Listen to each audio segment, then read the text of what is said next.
Hi guys, welcome to வைஸ்லின் vlog. இந்த vlogல நீங்கள் பார்த்தது இதுக்கு முன்னாடி உள்ள வீடியோட கண்டினியூஷன் தான். கார்டன் வீடியோ தான் பார்க்குறீங்க. இந்த கார்டனில் வந்து நாங்கள் போனப்போ தக்காளி பார்க்குறதுக்கு ரொம்ப அழகாக இருந்துச்சு. ஒரு ஆள் ஹைட்டுக்கு ரொம்ப ஹைட்டாக வளர்ந்துருந்துச்சு. ஒரு கம்பு கொடுத்து விட்டுருந்தாங்க. இந்த குட்டி தக்காளி இல்லை செரி தக்காளின்னு சொல்லுவோம்ல, பெரி தக்காளி, செரி தக்காளி என்ன பேர் வேணாலும் சொல்ல, ரொம்ப குட்டி குட்டியாக இருக்குது தக்காளி பார்க்குறதுக்கு. ஒரு செடியில் ஃபுல்லாகவே தக்காளி அப்படியே கொலை கொலையாக காய்ச்சி தொங்குறத பார்க்குறதுக்கே ரொம்ப அழகாக இருந்துச்சு.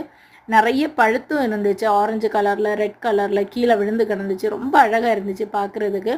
ஒன்று எடுத்து டேஸ்ட் பண்ணி பார்த்தோம், ரொம்ப டேஸ்ட்டாக இருந்துச்சு. அதுக்கப்புறமா நம்ம ஊரில் உள்ள மாதிரி விதவிதமாக 8 மணி 10 மணி செடிகள் இருந்துச்சு. அழகு செடிகள் கொஞ்சமாக இருந்துச்சு. ரொம்ப அழகாக இருந்துச்சு. அப்புறம் வந்துட்டு இந்த வின்கா ரோசியான்னு சொல்லுவோம்ல, இந்த சமநாரி செடின்னு சொல்லுவாங்க. அந்த செடி வந்துட்டு கேன்சருக்கு மருந்தாக கூட அதுலேருந்து பயன்படுத்துகிறாங்க அந்த செடியோட பாகங்களை. இந்த செடி மழை நேரத்தில் வந்து குளிர்காலத்தில் அந்த சிவப்பு ஒயிட்டுமாக இருக்கிற செடிகள் வந்து நிறையவே இங்கே இருக்கும். ரொம்ப அழகாக இருக்கும். அதை நிறைய சேர்த்து ஒரு ஷேப்பாக நட்டு விடுவாங்க. பேப்பர் பூ அது வந்து கொஞ்சம் ரொம்ப வெயில் இருந்தனால கொஞ்சம் நல்லா வறண்டு போயிருக்கு. வீடியோ பிடிச்சிருந்தால் லைக் பண்ணுங்கள், ஷேர் பண்ணுங்கள், கமெண்ட் பண்ணுங்கள். இன்னொரு வீடியோவில் சந்திக்கிறேன். பாய்.